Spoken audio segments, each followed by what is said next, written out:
Hello and welcome to Economic Divide with me, Kabatawa. Hope you're doing fine. Of course, that greeting was usually answered by I'm fine, but in the era of COVID-19, one is afraid to ask, worried that someone has actually gotten COVID, or worse yet, someone that they know has passed away. Nevertheless, COVID-19 is the subject of today's program, in particular, hoarding by G7 rich nations and how it hurts their economies. Okay, coming up in today's program, we are going to take a look at why the world's wealthiest countries are getting vaccinated 25 times faster. Why is that happening? Obviously a big concern. Next, we will look at which countries are guilty of what's called vaccine nationalism and vaccine hoarding. Is your country one of them? And then we're going to take a look at this whopping figure that's going to come up on your screens in a second. $9.2 trillion, the global economy, that's how much money it stands to lose if governments fail to ensure developing economy access to COVID-19 vaccines.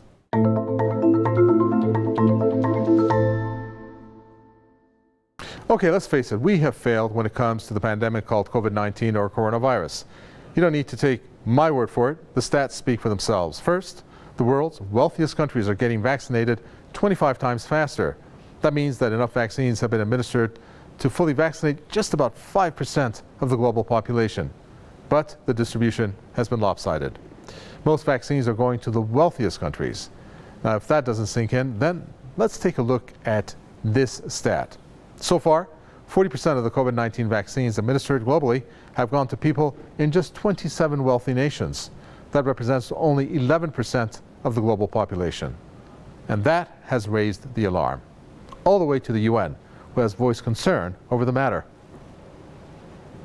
Vaccine nationalism is an economic as well as a moral failure. Antonio Guterres, the UN Secretary General. Now, remember this figure that we ran in our headlines? We're going to take a look at it one more time. It's the cost of vaccine hoarding. This figure right here, $9.2 trillion. Big number. Well, let's go back to Guterres and see what he has to say about that. And the latest research by the International Chamber of Commerce shows that without support to the developing world, this crisis could cost the global economy up to $9.2 trillion and almost half, including in the wealthiest countries. And that figure is 340 times more than the $27 billion funding gap that we have now in the ACT Accelerator, our best tool to make vaccines available to everyone, everywhere, and speed up a global recovery. While every country has the right and the duty to protect its own people, no country can afford to neglect the rest of the world. Antonio Guterres there. Can the situation get any bleaker than that? Unfortunately, the answer is yes. Now, the picture that you see here is Andrea Taylor. She is a Duke University researcher who has analyzed vaccine purchases. She actually has made some startling revelations which breaks open the shocking reality that the world is facing when it comes to vaccines. For example, she has said that rich countries actually have what's called priority manufacturing. Now, what does that mean? That means that even if other countries make purchases now, they may have to wait months or maybe even a year for the delivery of the vaccines to happen. So, what happens as a result? Well, according to her research, high-income countries have 16% of the world's population.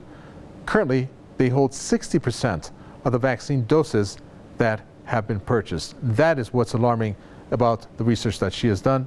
Let's hear what she has to say about that. Unfortunately, what our research is making clear is that the direct deals that these countries are negotiating may also at the same time be undermining their investment in equity by reducing the number of doses that will be available in the first year or two. All right, well, let's bring in our guest to explain to us how bad vaccine hoarding by rich countries is jeopardizing the economic well-being of other countries, including themselves. Martin Summers is a citizen journalist and works at Bristol Community Radio. He's also active in Bristol West Labour Party, Bristol Stop the War, and the Columbia Solidarity Campaign. Martin, welcome. The stats are alarming based on what we're covering here in this program. 10 countries accounting for 3/4 of the 191 million COVID-19 vaccinations that were given through mid-February, a sign that the race to vaccinate the world is hardly on even footing. And if wealthy nations, they don't act quickly, a more equitable allocation of vaccines to be the goal, it's a race everyone could lose. How can anything justify this inequality? Well, the short answer is nothing can justify it. But as you know, the world is a very divided place, and the powerful are able to pull strings to get results that they want. And of course, especially when they're frightened as they are now, self-interest or immediate self-interest overrides the common good. The self-interest, let's take a look at what that means in terms of country breakdown, continent I should say. North America, 277 million people out of 590 to have been vaccinated, a producer of the vaccine. South America, 76 out of 430 million. You could see the ratio there also. Next, Europe, 225 out of 749 million. Not very even there in terms of the number of people to have gotten vaccinated, even though they are also a producer there, some of the respective countries. Africa, look at that, 18 million out of 1.34 billion people, only 18 million to have gotten the vaccine. 61 million in the Middle East out of 420 million, again an uneven proportion. Russia, 20 million, produces Sputnik 5 out of 150 million. As of April 31st, these figures. And China, 265 million, that should surprise you, out of 1.44 billion. And Asia as a whole, 537 million people out of 4.64 billion, which included China. And then Israel, out of all, 5.3 million, out of a population of 9.05 million, over 50% have been vaccinated. And the reason behind that, you have to stay tuned to the program because there's a story behind that.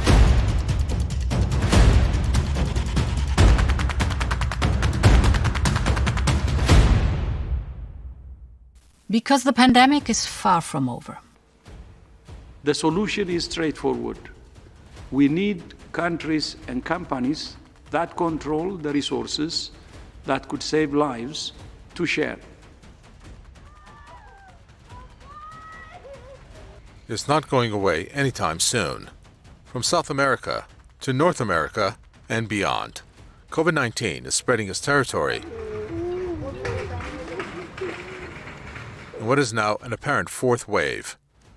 But there's another disaster in the making. It is called vaccine hoarding. Others call it vaccine nationalism. At current trends, some nations in the world, mainly wealthy nations in the western part of the world, are vaccinating their populations, even healthy and young people. And that often happens at the expense of even people in risk groups and on front lines. G7 rich nations like the US and the UK are buying up the vaccines and getting vaccinated in large numbers, 25 times faster according to some accounts. Meanwhile, smaller countries are suffering. Called vaccine inequality, lives are being lost. We do know that African countries are concerned and hoping that pre-ordering of millions of doses of vaccine by wealthy countries will not disadvantage their accessing supplies. I think this is very much the issue of today that's being discussed all over. Rich countries in the world are holding on to these vaccines, and we are saying release the excess vaccines that you've ordered and hoarded. There is just no need for a country which perhaps has about 40 million people goes and acquires 120 million doses or even 160 million. And yet the world needs access to those vaccines.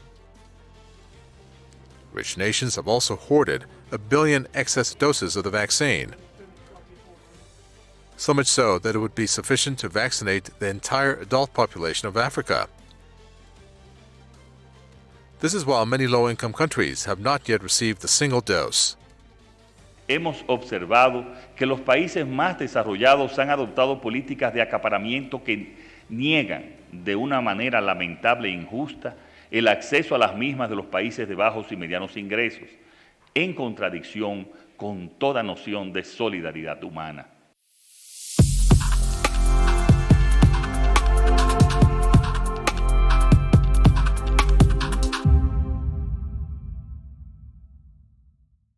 Our first guest joining us in this segment is David Shevin. He is a senior staff writer at EIR, the Executive Intelligence Review. He has contributed to EIR with articles like when the U.S. offered the Belt and Road to China. Okay, David, welcome. Just 10 countries accounting for 3/4 of the 191 million COVID-19 vaccinations that were given through mid-February, a sign that the race to vaccinate the world is hardly on an even footing. I would think you agree. And if wealthy nations don't act quickly to ensure a more equitable allocation of vaccines, it's a race everyone could lose. Now, in your opinion, how can anything justify this inequality when it comes to vaccine distribution?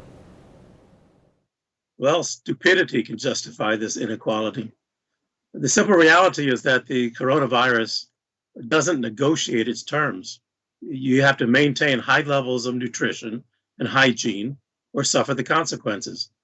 So decades of stupidity in the West, thinking that we can run our economies forever and a day on cheap labor, on denying developing nations nuclear energy, hydroelectric projects, large-scale water and irrigation projects, and the like, has left us ripe for advantageous infections.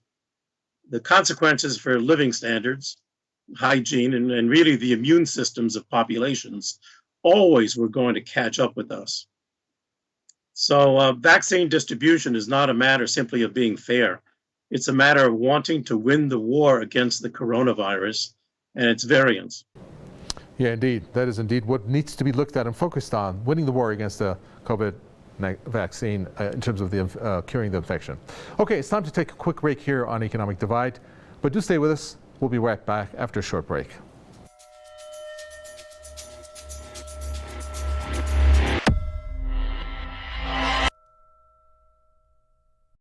It's time now for our info news section. We have chosen 4 headlines for you from this past week that we thought was of noted importance. The first one concerns the WTO. There are changes that are taking place at that organization. You have 200 plus groups from 67 nations who are demanding what's called a transformational change. Now, why would these countries want a transformational change?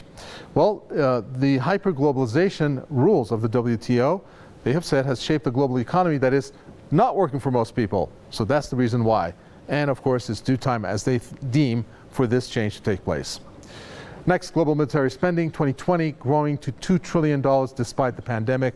Obviously, that's a cause of concern because that could mean that there are more conflicts that are happening. We move on to European recession. We chose this particular headline because of the fact that you have a European economy that's sliding or to have slid into a double dip recession. Of course, the coronavirus being the leading cause. And here is a GDP look at the Eurozone, minus 0.6%, and for the European Union coming in at negative 0.4%, so the contraction there, as you can see. Finally, we go to what's called new oil. What is new oil? Data, believe it or not. The new oil invest and expect huge returns. Data has become such a valuable commodity. $1 to $5 billion valuation is estimated that could go as high as $10 billion to $100 billion. So it even surpasses oil in terms of value.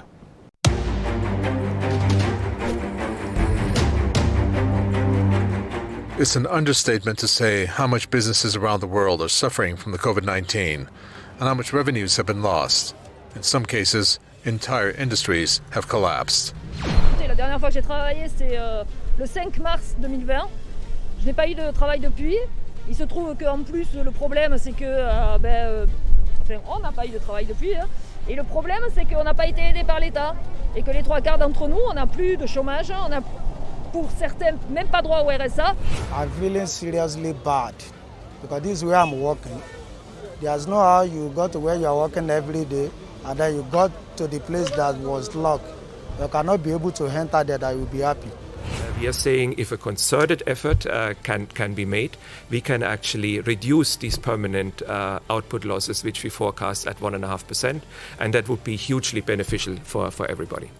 Maybe that is the reason why many of these G7 nations are hoarding the vaccine to make sure that their businesses get back on their feet in order for the economy not to stall. Ce qui m'importe, c'est de savoir quand on va rouvrir dans des conditions viables. Et ce qui m'importe, c'est entre aujourd'hui et la réouverture, d'avoir des aides qui sont à la hauteur de mes charges incompressibles pour que je ne perde pas mon commerce, c'est-à-dire ma vie, ma caisse de retraite et ma passion. A new study has found that the global economy stands to lose as much as $9.2 trillion if governments fail to ensure developing economies access to COVID-19 vaccines. There's no getting around the problem with the supply chain of raw and finished materials around the world. Much damage the last year has already been done. So if a study puts a dollar measurement on it, or on continued disruptions of the supply chain for the next year, I would not dispute it. Now, late 2021 and 2022, we are suggesting an extra push and an extra effort, because that, in the end, is going to determine whether we are going to successfully limit the permanent output losses, whether they will be larger than we forecast or whether they will be less than we forecast. What G7 countries fail to realize is that no one is safe until everyone is safe. If rich countries don't share their vaccines, the pandemic could stretch on for years. The unevenness in the vaccine applications is shown here, in which high and upper middle income countries have secured more than 6 billion out of the 8.6 billion vaccine doses.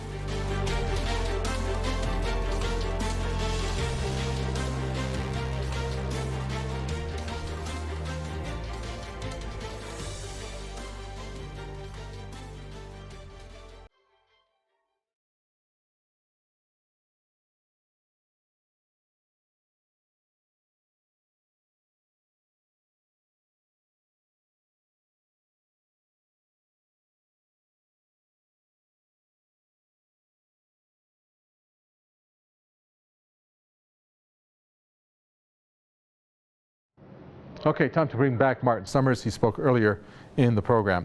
Martin Summers, Israel is reported to pay top dollar for vaccines and has purchased millions of doses. The exact price at this point is unknown. One official saying that the price was about $30 per vaccine, double the average price that's been paid abroad. The U.S., meanwhile, has hoarded millions of vaccines, not willing to release them, until what happened to India, which still needs verification that the vaccines are actually going to be released by the U.S. Are these types of practices actually being conducted out there? It's interesting to note, though, that in November last year, according to the Times of Israel, the Israeli Defense Forces were tipped off by the US Defense Intelligence Agency that there was going to be a pandemic coming out of China. Now that implies that the Defense Intelligence Agency in the US had some kind of inside knowledge.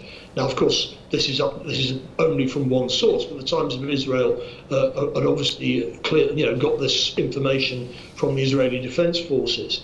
And as you can see, in the situation in Israel, they've been very reluctant to help the Palestinian population who live next door to them, which again is insane if you think about it. And I think that they've spent an awful lot of money vaccinating people, but if other strains evolve, then it may well be that they've wasted the money. And it yet again shows selfish short-sightedness in the face of a common threat. Okay, thank you for that. Martin Summers, our guest there, who has given us a look at least at the way that this vaccine has been exercised through Israel and in particular the U.S. At this point, we're going to take a look at our next report, which covers how businesses are actually suffering due to the COVID-19 vaccines not getting to them. Is spreading around the world, making its journey from one place to another, leaving a trail of death and destruction along the way. The vaccines are helping.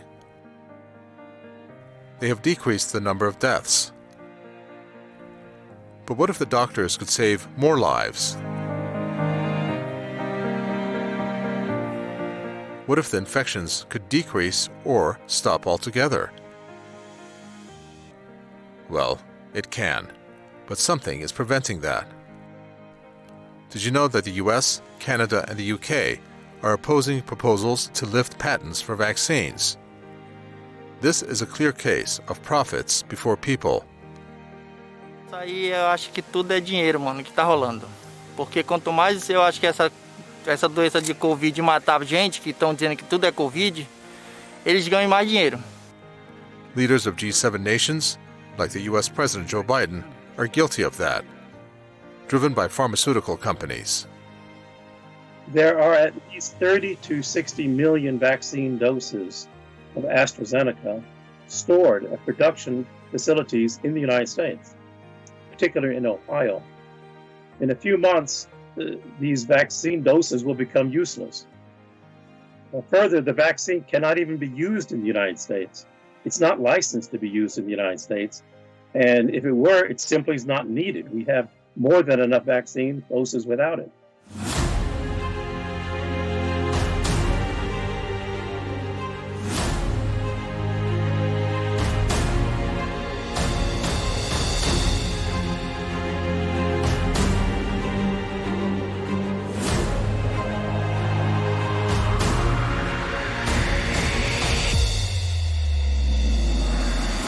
This is Lusaka, the Zambian capital in Africa. For days, Mildred Mawenya has not seen many customers at her hardware store. She can't even afford to buy herself breakfast due to lack of customers.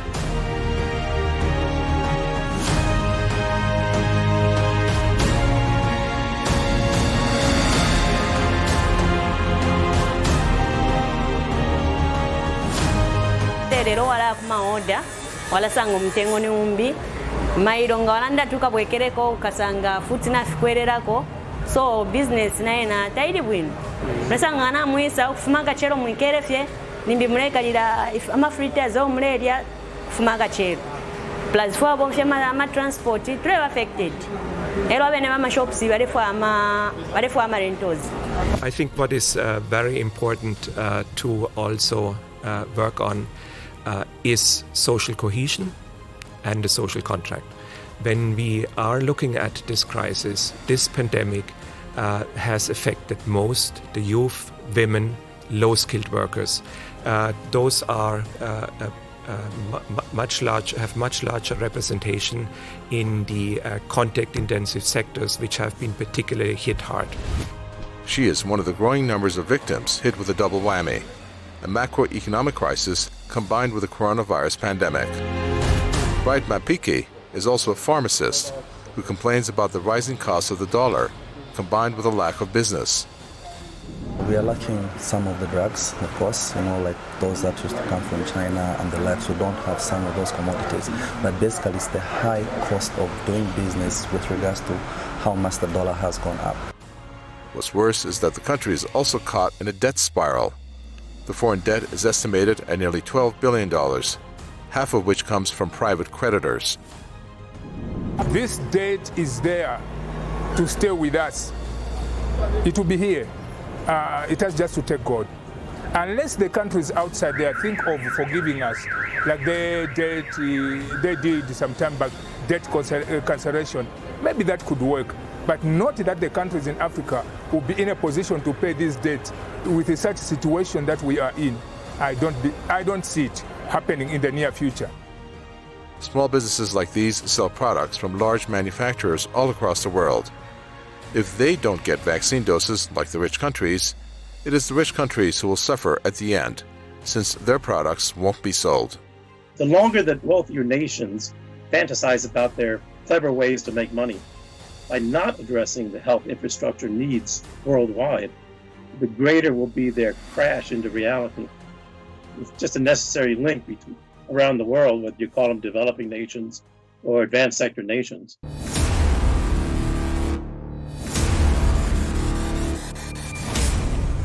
COVID vaccine hoarding is wrong. Lives are lost, all for the name of saving the lives of your own citizens through excess vaccine purchases, which in some cases is done unethically. Well, then comes the pharmaceutical companies that don't want to even allow for patents so that other countries can produce the vaccines and save lives of their own citizens. That almost equals to crimes against humanity, since they are putting profits over people, which is the slogan of our program. We say here at Economic Divide, without the developing smaller nations, many, if not all developed nations, would fall apart in more ways than one. So please, let the vaccines be distributed, especially on humanitarian grounds. That does it for this edition of Economic Divide. Your questions and comments are always welcome. From me, Kavatagwe, entire team, it's goodbye until the next program.